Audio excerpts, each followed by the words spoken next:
Hey guys, I'm finally back after probably nearly a month because nowadays I got lots of projects and it's nearly high school. Just kidding.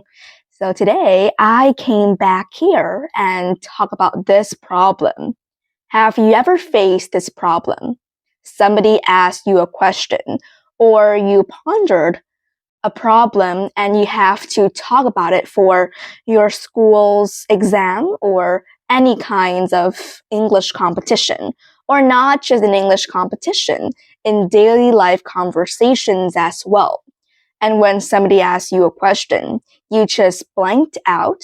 There's literally no ideas in your head, and you cannot just say a word out of your mouth.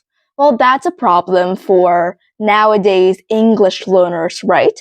They face a problem is that I see nowadays in some schools when there's an exam, there's a speaking exam at school, and teachers will give their students the topic already. And the students will have weeks and weeks preparing and fixing their essay and remembered it by heart and give out the best presentation. Well, maybe that presentation will be flawless, but there's one thing in that presentation that lacks.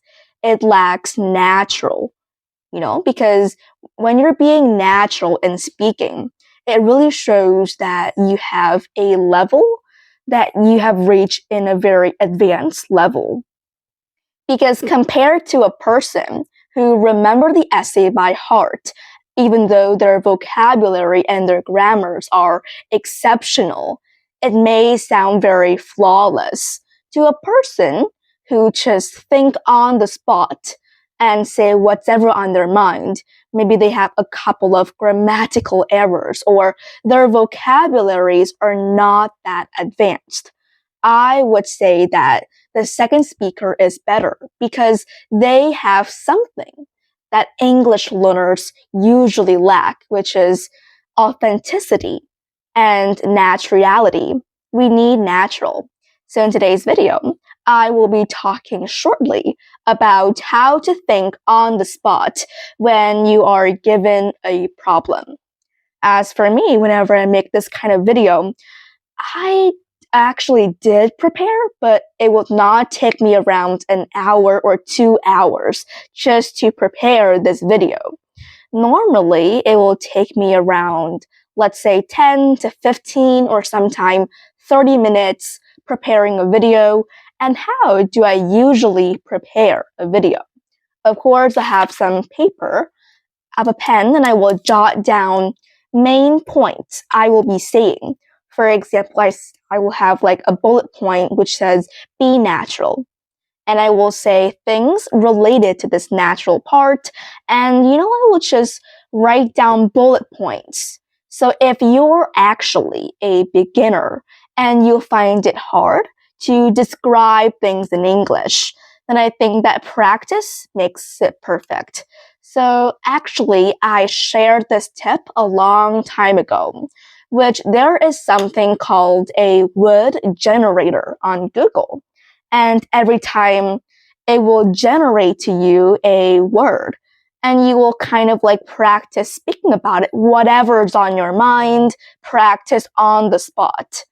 And I think this exercise really helps you because at first, maybe you'll have some grammatical errors or not so advanced vocabulary.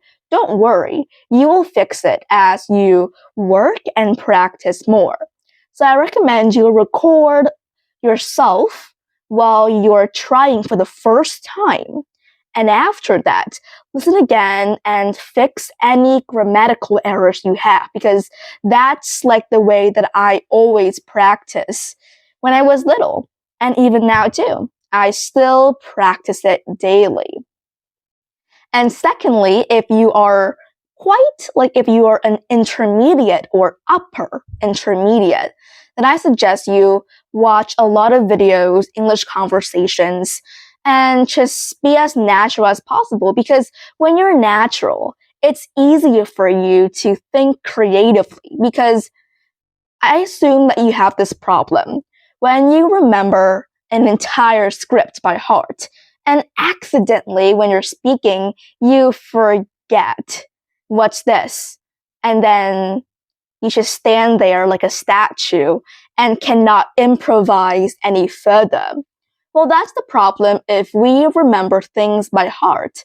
And I suggest you is to, instead of remembering things by heart, try to make bullet points and try to learn how to describe and improvise it by many questions like, what is this? Why does this happen? Why does it matter? For example, when I make this video, I have a bullet point which is be natural and say what's ever on your mind. So I will have 3 questions in order to describe this. Number 1 is, what does this mean? Number 2 is, why do we have to do this? Number 3 is, why does it matters? And when you ask yourself 3 questions like this, it'll be easier for you to improvise on the spot and think of more creative ways to describe the answer and the question as well.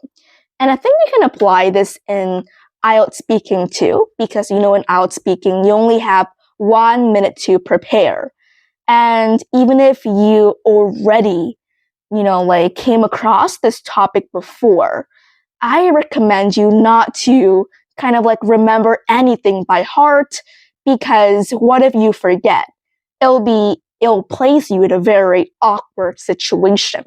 So instead, just make bullet points and ask yourself 3 questions or more if you have any in each of the bullet points. And you can easily ace any presentations or any speeches. So this is how you can ace your impromptu speech. See ya.